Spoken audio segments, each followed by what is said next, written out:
Hello good morning viewers. வாங்க இன்றைக்கி குயிக்காக சிம்பிளாக சீக்கிரமாக ஒரு டிஃபன் ஐட்டம் பார்க்கலாம். பிரேக்ஃபாஸ்ட்டோ இல்லை டின்னரோ பார்த்துக்கலாம். வாங்க பாஸ்தாங்க, மசாலா பாஸ்தா நம்ம ஸ்டைலில் பாருங்கள். ஒரு வானலில் தண்ணி வச்சு அதில் உப்பை போட்டுட்டு ஒரு ஸ்பூன் மட்டும் எண்ணெய் நிறையா ஊற்றிடாதீங்க, ஒரு ஸ்பூன் ஊற்றினா போதும்.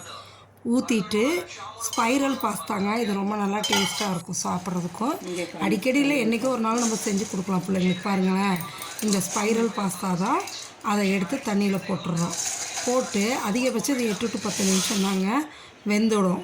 வெந்துருச்சுன்னா சூப்பராக நம்ம ஸ்டைலில் நான் எப்படி செய்கிறேன்னு உங்களுக்கு செஞ்சு காமிக்கிறேங்க.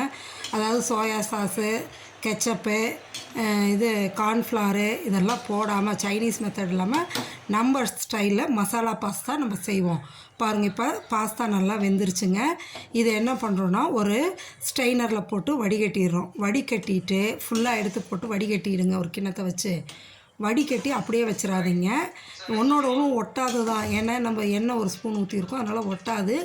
இருந்தாலும் இது எடுத்ததும் ஒரு டம்ளர் கூலிங்காக, நல்லா கூலிங் தண்ணினா நார்மலாக வீட்டில் வச்சுருக்க தண்ணி எடுத்து ஊற்றிடுங்க. ஊற்றிட்டிங்கன்னா அது நல்லா கொஞ்சம் இதாகிடும். நம்ம எடுக்கும்போது நல்லா உதிரியாக வரும். அதுக்காக தான் ஒரு வானலை வச்சு எண்ணெய் ஊற்றிட்டு நல்லா பொடியாங்க வெங்காயமும் தக்காளியும் நம்ம கையில் நறுக்கினா கூட பொடியாக வராதுன்னு நான் சாப்பரில் போட்டேன். இந்த அளவு பொடியாக நறுக்கி போட்டால் தான் அது நல்லா ஸ்மாஷ் ஆகி வரும். பெருசாக இருந்தால் ஒட்டி வராது. அதுக்காக தான் இந்த அளவு பொடியாக நறுக்கி போட்டு வெங்காயத்தை வதக்குங்க.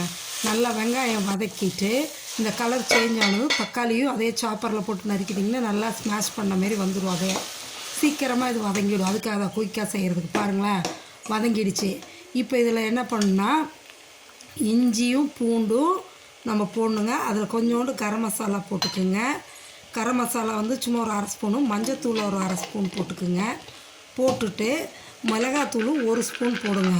ஏன்னா இந்த பாஸ்தா காரம் அதிகமாக இழுக்காதுங்க. அதனால் நம்ம கரம் மசாலாவும் போடுறதுனால 1 ஸ்பூன் போதும். ஏன்னா எல்லாருமே சாப்பிட்ணும், காரம் வேண்டியதில்லை. 1 ஸ்பூன் போட்டால் போதுங்க. கரம் மசாலா சும்மா ஒரு 1/2 ஸ்பூனு, மல்லித்தூளுங்கிற மிளகுத்தூள் ஒரு 1/2 ஸ்பூன் போட்டுட்டு நல்லா கிளறிடுறோங்க. கிளறிட்டோன்னு வைங்களேன், லேசாக இதுக்கு தேவையான இந்த இஞ்சி பூண்டு நான் பேஸ்ட்டாக போடாமல் இந்த சீஸ் கிரேட்டர் இருக்குல்லங்க சின்னது, அதில் வச்சு துருவி எடுத்துட்டேன். இஞ்சியும் பூண்டும் அதையும் போட்டுட்டு வதக்கிடுங்க. வதக்கி இந்த பச்சை ஸ்மெல்லாம் போகிறதுக்காக இந்த இதுக்கு மட்டும் உப்பு போடுங்க. இந்த மசாலா இப்போ நம்ம வெங்காய தக்காளி இந்த தூளுக்கு மட்டும்தான் நம்ம போடணுங்க. ஏன்னா நம்ம பாஸ்தாலும் ஆல்ரெடி உப்பு போட்டு தான் இது பண்ணியிருக்கோம். இதுக்கு மட்டும் உப்பு போட்டு கொஞ்சோண்டு தண்ணியை ஊற்றி அந்த பச்சை ஸ்மெல் போகிற வரைக்கும் வதங்கட்டும். அதுக்காக ஊற்றி அப்படியே வதக்கிடுங்களேன். வதக்கி விட்டுட்டு கொஞ்சம் நல்லா அந்த ஸ்மெல்லெல்லாம் போனது நல்லா தெரியும். வதக்கவே அப்படியே இதானது இந்த பாஸ்தா நம்ம வடிகட்டி வச்சுருக்கோம் பாருங்கள், அதை எடுத்து போட்டிங்கன்னா நல்லா உதிரியாக பொலன்னு நல்லா இதாகுங்க. போட்டு நல்லா கிளறீங்க. நல்லா எல்லாம் ஒன்றோட ஒன்று நல்லா இந்த மசாலில் ஒட்டி பரட்டி வரணுங்க. அந்த அளவு சூப்பராக டேஸ்ட்டாக இருக்கும். இதுக்கு எந்த விதமான சைட் டிஷ்ஷும் தேவையில்லைங்க, அப்படியே சாப்பிட்லாம். இதுக்கு நம்ம சட்னியோ ஏதாவது தயிர் பச்சடி எந்த இதுவுமே தேவையில்லைங்க, அப்படியே சாப்பிட்லாம். அவ்வளோ டேஸ்ட்டாக நல்லா இருக்குங்க. நீங்கள் இதை காலையில் பிரேக்ஃபாஸ்ட்டுக்கு செய்யலாம், நைட்டு செய்யலாம். பாருங்களேன், இதுக்கு மேலே ஒரு 2 ஸ்பூன் வெண்ணெய் எடுத்து அப்படியே வச்சு கிளறினீங்கன்னு வைங்களேன், அந்த வெண்ணெய் மெல்ட் ஆகி இந்த பாஸ்தாவில் போடும்போது அவ்வளோ ஷைனிங்காக நல்லாயிருக்குங்க. டேஸ்ட்டும் நல்லாயிருக்கும்.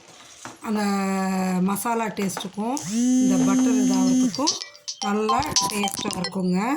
அந்தளவு சூப்பராக வரும். சரிங்களா, டேஸ்ட்டாக இருக்கும்.